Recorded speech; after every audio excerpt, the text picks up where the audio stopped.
Picture yourself at 25. First real paycheck just hit your account. You look at that number and your mind immediately jumps to everything you've been waiting to buy. Investing feels like a problem for later. Once things settle down, you tell yourself. So you wait. Now picture a different version of that same moment. Same paycheck, same age, except this time, before you spend a single dollar of it, you set aside $200 and drop it into an index fund. You don't think about it much. It doesn't feel like a big decision. You just do it. And keep doing it every single month. These are two versions of the same person. Let's call the one who waited later you, and the one who started immediately early you. 10 years pass. Later you is 35 now. Life's been good, promotions, a better lifestyle, plenty of memories made along the way. You finally feel ready to start investing. You tell yourself the same thing millions of people tell themselves. Better late than never. So you start putting away $200 a month. At this point, both versions of you are doing the exact same thing. Same amount, same fund, same return rate. On paper, it looks like you've finally caught up. You have not caught up, not even close. Here's what's invisible in the moment. Early you's money hasn't just been sitting there for the last 10 years.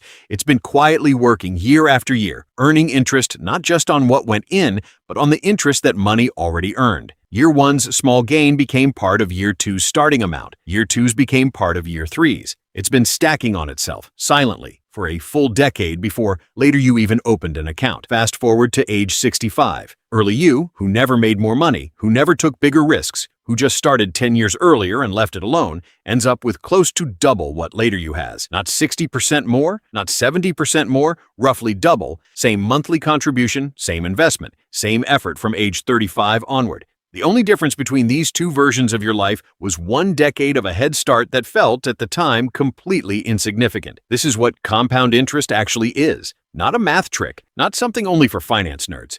It's the quiet, invisible gap between two versions of the same person, where one of them let time do work, the other one never got back. And here's the part that stings a little. Later, you didn't do anything wrong. No bad decisions, no wasted money on nonsense, just waited.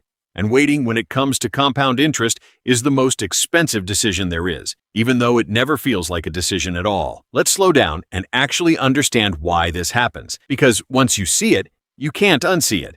Normal interest, what most of us picture when we think about savings, is simple interest. Put $1,000 in an account earning 10% a year, and you get $100 every single year. Flat.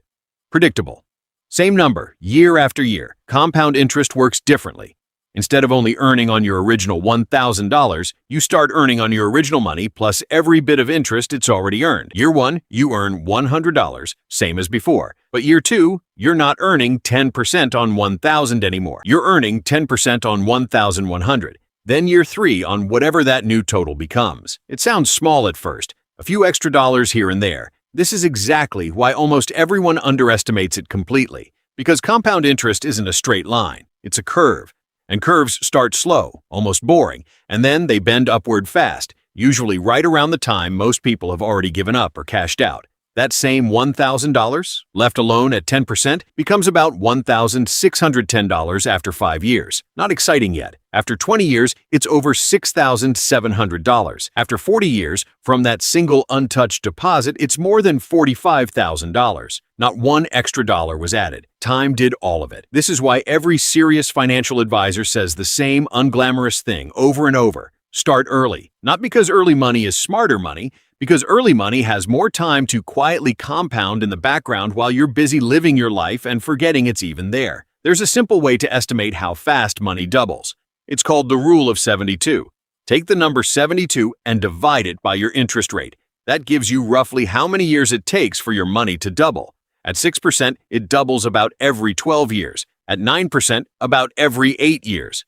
The higher the rate, the faster that curve bends upward. But here's the part nobody warns you about, and it's just as important as everything we just covered. Compound interest doesn't only build wealth, it can just as easily destroy it, because debt compounds too, especially high-interest debt like credit cards. If you owe $5,000 on a credit card at 20% interest and only pay the minimum, that debt grows against you using the exact same mechanism that grew early use savings. You're not just paying interest on what you borrowed, you're paying interest on the interest you already owe. This is how a $5,000 debt quietly becomes a $9,000 debt, sometimes without a single new purchase being made. Same math, same power, just pointed in the opposite direction. So the real lesson isn't simply invest early, even though that's true. It's understanding which side of compound interest you're currently standing on, right now, today. If you're carrying high-interest debt, it's working against you every single day you don't pay it down. If you have even a small amount invested and left alone, it's working for you every single day you don't touch it. Later, you isn't a cautionary tale because he failed. He's a cautionary tale because he waited, and waiting felt harmless the entire time it was happening. The single biggest mistake most people make isn't picking the wrong investment or the wrong fund. It's waiting for the right moment. The moment when they'll finally have enough extra money to take investing seriously. That moment rarely arrives on its own. There's no perfect starting point. There's only today, and every day after today that keeps getting pushed back. You don't need a lot of money to start. Early, you didn't. You need time and the discipline to leave it alone. Small, boring, consistent amounts left untouched for decades will always outperform impressive-looking amounts invested for just a few years. Compound interest doesn't care how exciting your story is. It only cares about two things: the rate and the time you give it.